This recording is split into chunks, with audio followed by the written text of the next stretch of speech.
You can order the brake discs and brake pads used in the video on CarParts.com via the link in the description.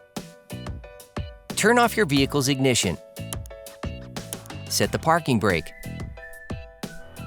Pull the hood release handle and open the hood.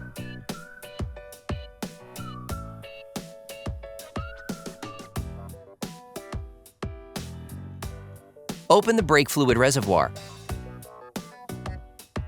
Loosen the stud bolts on the front wheels. In order to change the brake discs and pads on your vehicle, you will need to take off the wheels to have full access. Lift the front of your vehicle.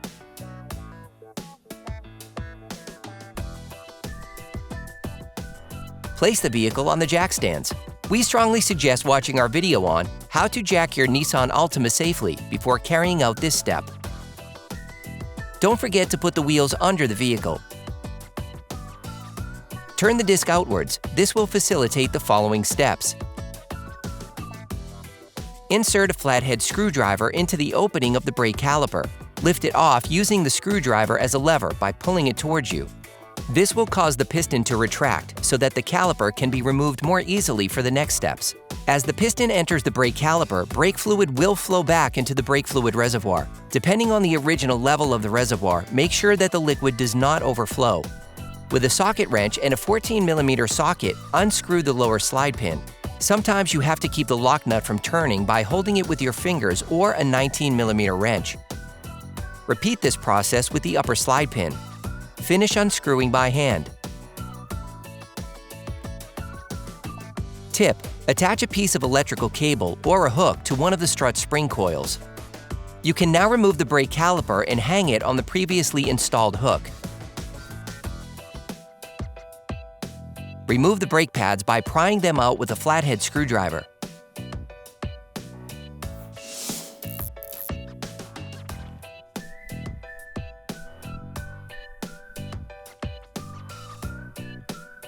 Using the screwdriver, remove the anti-rattle clips.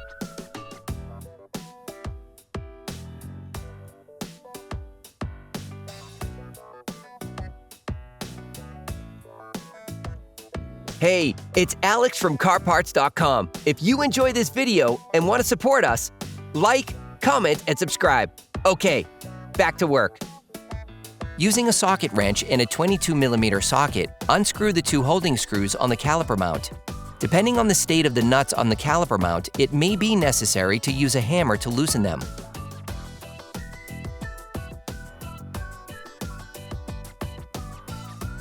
Remove the caliper mount. Sometimes the disc may get stuck on the hub. If this happens, use a hammer to remove it. Finally, remove the disc.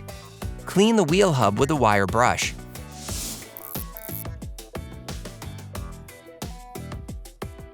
You can order the discs and pads kit used in the video on CarParts.com via the link in the description.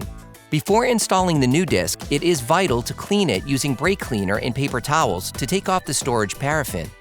If your new disc is coated, you can place it directly onto the wheel hub.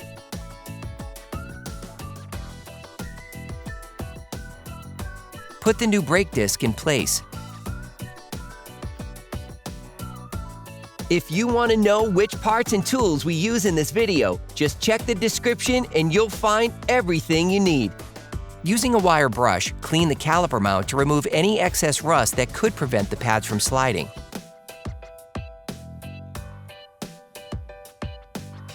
Reassemble the caliper mount by screwing first by hand, then with a socket wrench and a 22mm socket to lock them in place.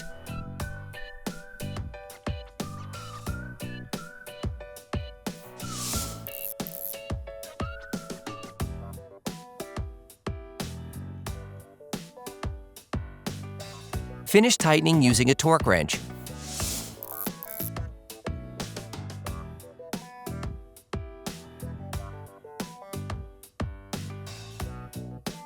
Get hold of the anti-rattle clips supplied in the kit. Place the new anti-rattle clips on the caliper mount.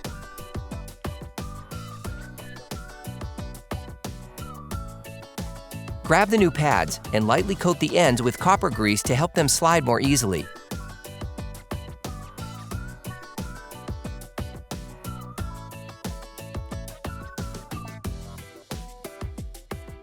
Insert the new pads into the caliper mount by sliding them in.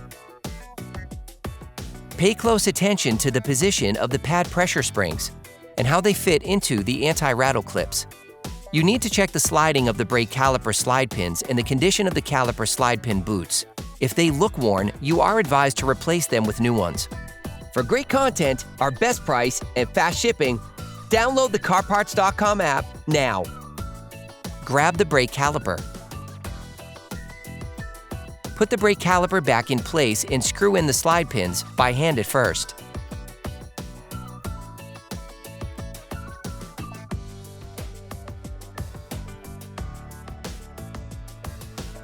Screw them in using a socket wrench and a 14mm socket. You can use a 19mm wrench to prevent the bolts from rotating.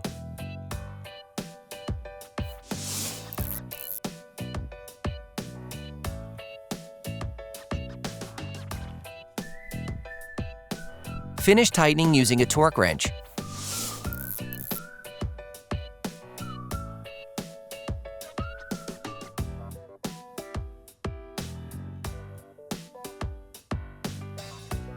Don't forget to remove the cable that you used to hold the caliper. Clean the disc with brake cleaner and a cloth to remove the grease from the new pads. You can now repeat the same process on the other side. Then you will be able to put the wheels back on your vehicle. Put the car back on the ground and block the wheels properly. Don't forget to screw the brake fluid cap back on before starting the car. Attention! Before using your vehicle again, start your car and pump the brake pedal a few times to push the brake pads together again. Try to drive smoothly and avoid sudden braking for the first 30 miles or so to avoid glazing the new pads. Operation complete.